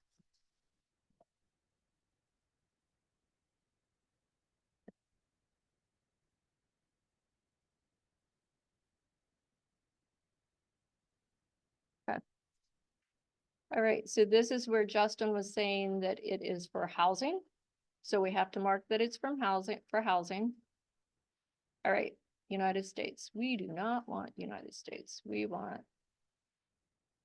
Oh, never mind. This part is for United States. That has to do with the rules for United States housing. So that's not really so much about our audience. Okay. Next. I didn't do A/B testing at this point. We're going to use our instant form. Now, the other day, last night when I was testing this, it was very slow in letting me pick my form that I created, so it might not be available yet. Okay, so we're almost out of time. You sure? Yeah. Okay. All right, I don't pick the cost per goal. Because if you limit it, it's too hard for it to learn. Okay, but I do set my budget per day. So you said 250, so this is going to get us, well, here we can do lifetime 250. And then it's going to run for a month. So that's how we would set it. I do not get into this period of time because I don't know enough about it. So I'm just going to let Facebook figure this part out. Okay, so here's our audience. So we do not want the United States. I did not save this once, and I'm like, why is this person calling me from like Georgia?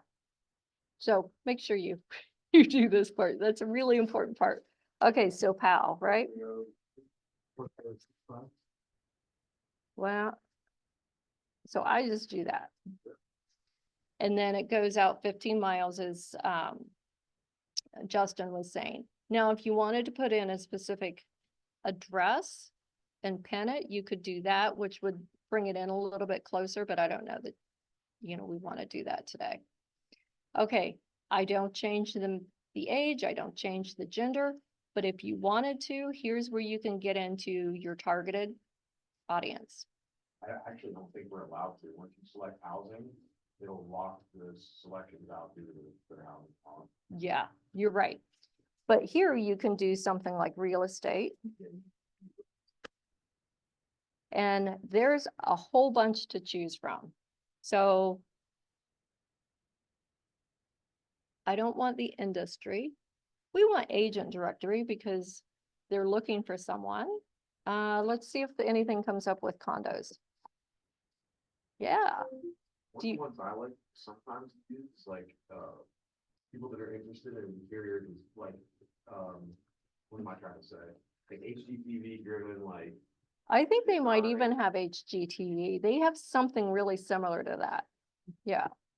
So home improvement, Yeah, something. home garden, home improvement. Okay.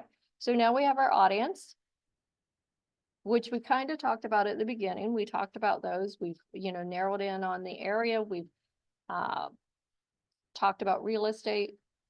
Okay, so next, I just let them pick the placement. I don't try to come in on that at all. So they're saying right now that it's a really tight market, that you might not get any leads, and they're going to tell you that. And I will say that it's because we did the select right here. If you add all 10, you can go up to 10 here, then you're more apt to get more leads. But because we're kind of tight on time, we'll just go to next. Okay, so then the ad name, Howell Condos.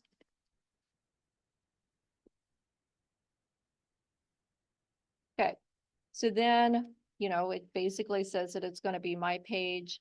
And one thing that I do want to point out, we were talking about compliance, and because you see the way that some of these render, I was starting to get freaked out a little bit because red one wasn't showing on my first page of the form.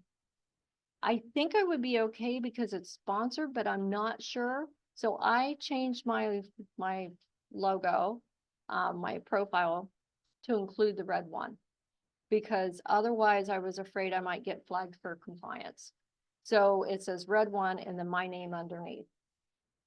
I mean, I didn't know how else to get by it or to change it. When Dana creates your logo, red one is. Uh, Inside. On your, on anybody's. All right, so now we're into creating the ad. You can do with an image, a video, carousel. You can pick whatever. We'll just leave it with the image and video.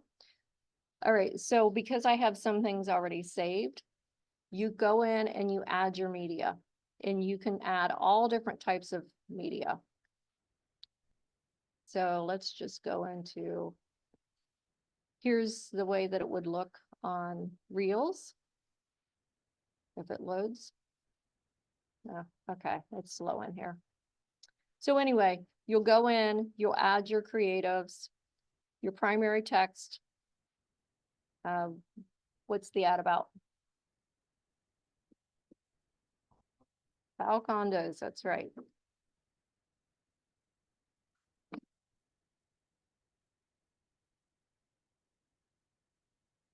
Condos. Headline? Woody's picks. Expert picks.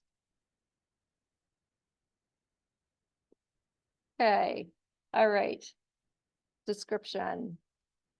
We could just go back out here to Chat GPT and let's just pull one of these.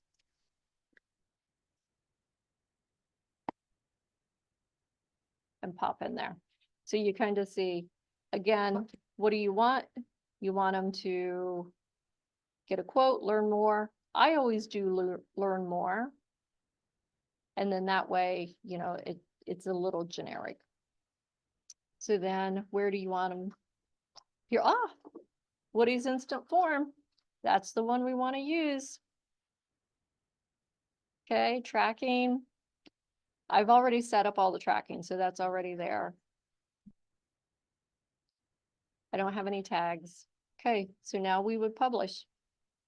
And I'm going to go ahead and hit publish so you can see it will go through a review.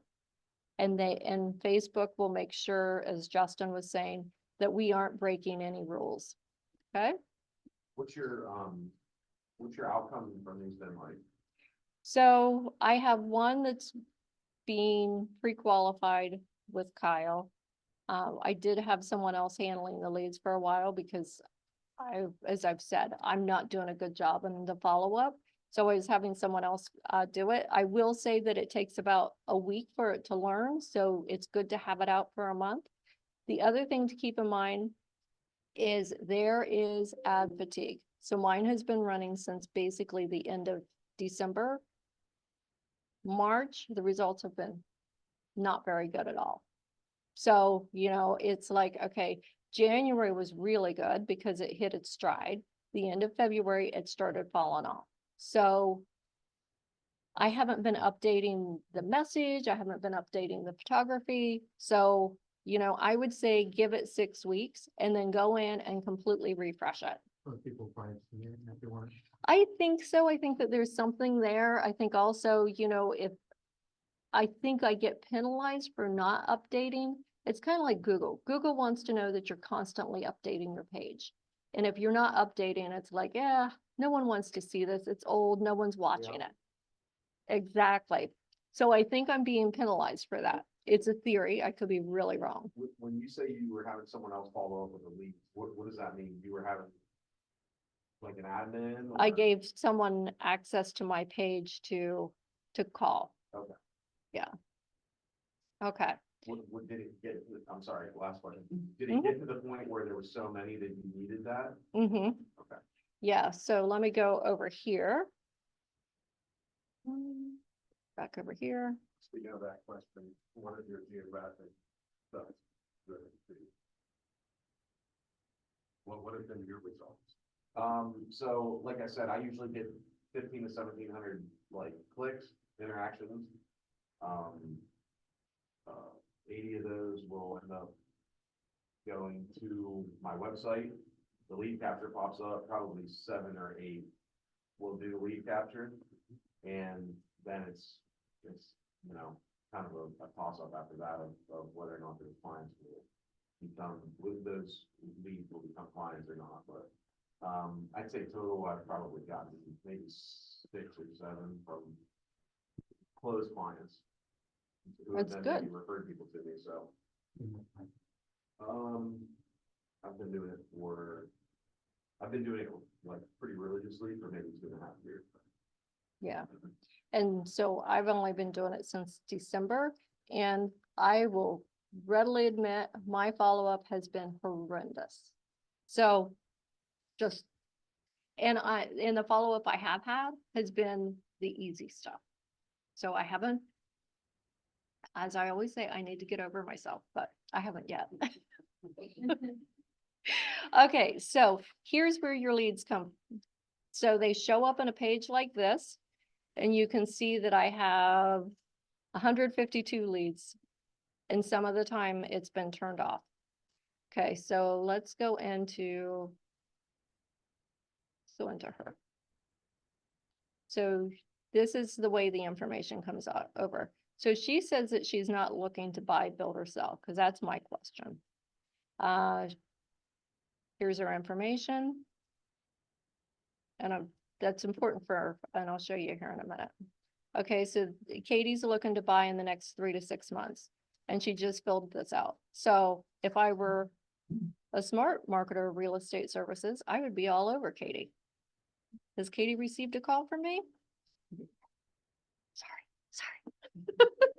I'm wasting money. Just, that's You- Are you, transferring those leads to the KV? Yep, so then here's what happens with KB Core. So we were looking at Jean, right? And she says she's not, but let's go over here and let's look at Jean real quick. I might have spelled her name wrong.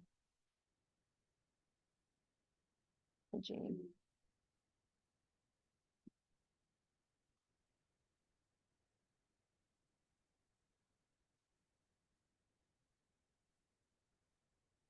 So look, she's opening things I'm sending her. She's not looking to buy, sell, or build. What is she looking to do? What was her, She said, no, she's not, so she just wanted to see. but Either she, the answer is gonna be she hasn't talked to her, so she doesn't know. but she says she's not, but I think she is. Yeah. I think she just didn't want to tell I me. think you're exactly right. Mm-hmm, yeah. She didn't want all of them. Yeah, exactly. But she's very open to receiving my emails. Okay, so what I do is I pop over into KB Core. I create them as new. I put the hashtags on. I put that they came in through the Facebook form so that when it comes to marketing them, I do send an email. So when it comes to marketing, they get that, they get my newsletter. And then I do a hashtag that has when they're, whether or not they're looking to buy, build, or sell, and the time frame. Because then I can go back in and look for people with that hashtag. That then helps me, at least when I blast out a message, that they are getting the right message. And I will do the video, which I'm not so sure is making it to them, but that's a whole nother thing. Okay, so, but yes, so that's what I need to do. But anyway, not all of these people, but a lot of these people are through, and you can see that they're coming to my site and they're looking at homes. So it's really on me as to why they're not performing better. Let's see, what else can I tell you? I guess that's pretty much it. The one thing I did not show you is how to look at your results. I'll just do that real quick.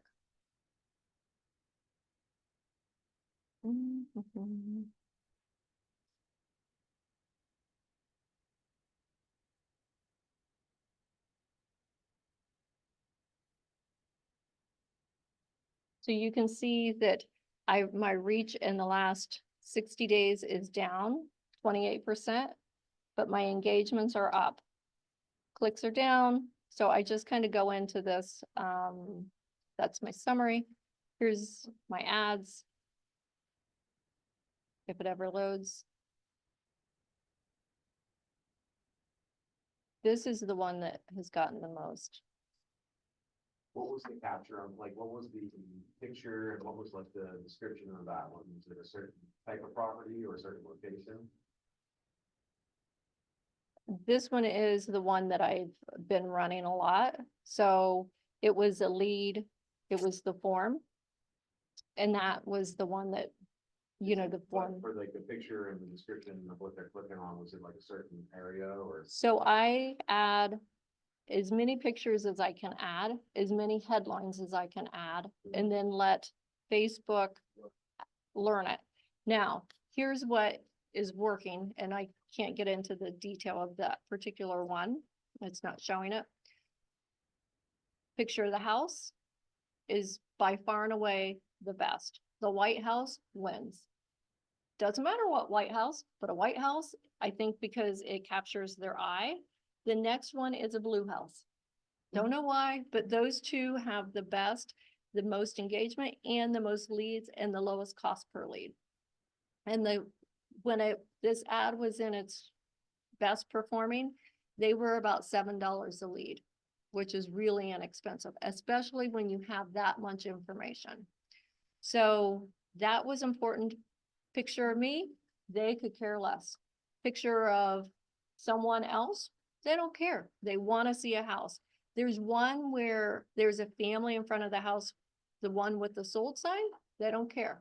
The picture of the house with the family, for whatever reason, did slightly better, but still not as well as the one with just the house. And then the other thing that came into play were the headlines, and it's really about the area, you know, the house. They don't want to hear, you know, fancy schmoozy stuff. It's like, you got to get their attention. So, and then, you know, just like, you know, Justin pays a lot of attention to his analytics and, you know, really pay attention because, you know, you're spending money. You want to make sure you're getting something out of it. So, all right. Anything in the chat we need to hit? Did you learn this through Facebook, or did you do a video, or did someone train you, or did you figure all this out? Well, from my corporate experience, I knew that this was really a sweet spot. But then I did sit in on a vendor call that was trying to pitch me something. And I'm like, I can do this on my own. I'm not paying someone else. Now, the one thing they did is they had someone following up. So that part I can't do on my own. I could, but I haven't. So that would be valuable to me. But the fact that the rest of it, I'm like, you know what, I can do this. And so one of the things that they did say is to call out price point. So what do you, if you think that there's great price points out there for $250 in PAL or whatever it was, call that out in your headline. You know, because that does get attention. Okay. And someone asked if I was, I just do whatever the setting is on whether I do the auction or not. I just let Facebook, whatever the default is, I just follow that. Okay, now let's see. We're gonna let ChatGPT choose a number. Okay, so I don't know. Let's see how many people are written down. Whatever number you want. Is that 1, 2, 3, 4, 5, 6, 7, 8, 9, 10. Okay, so 14 people commented. So we're gonna let ChatGPT choose between a number between 1 and 14. Okay.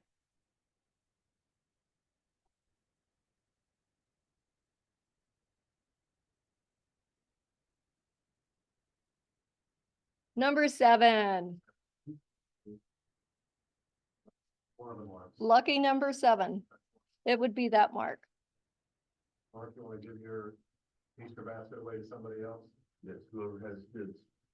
So. Stuff for real estate. Make another one if they want. Okay. And our each got shot. How about 12?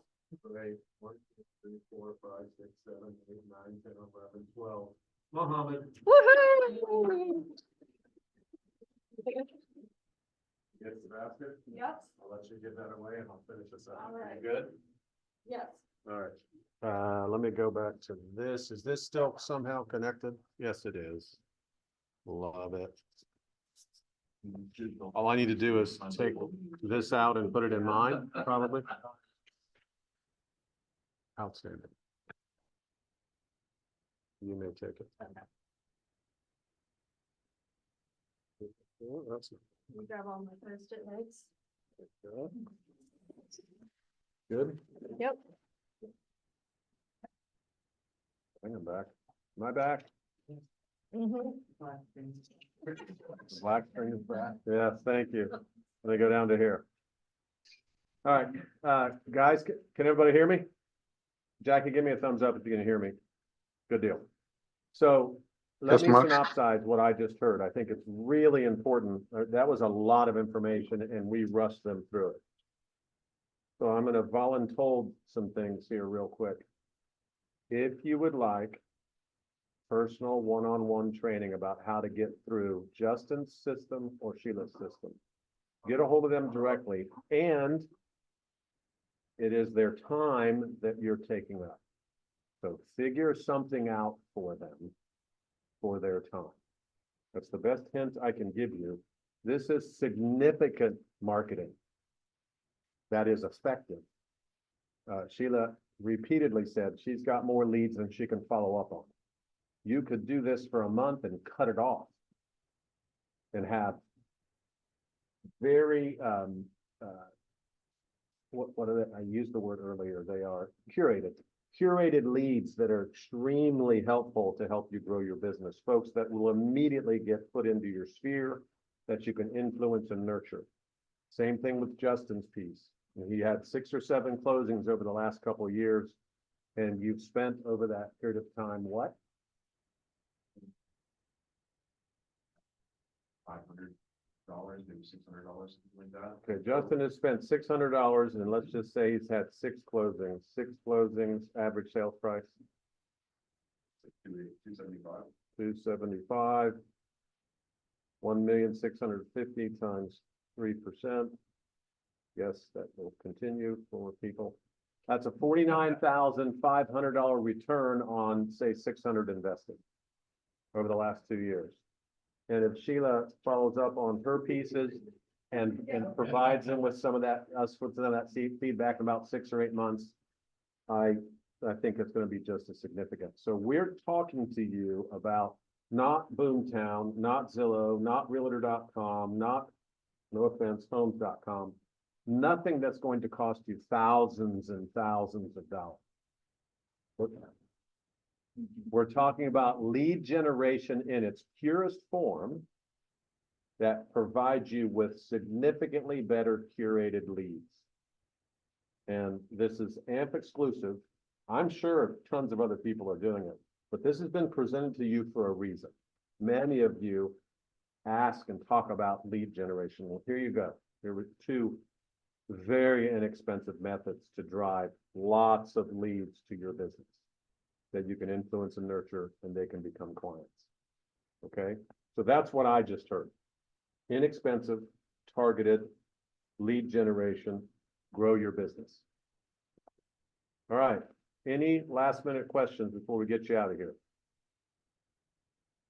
We lost some people before. Guys, I can't tell you how much I appreciate you being part of the team. Thank you very much. We're going to continue to give you great input and feedback on the change in the market. Jackie says, thanks, everyone. I want to special thanks to Justin Humphreys and Sheila Howell. Thank you both very much.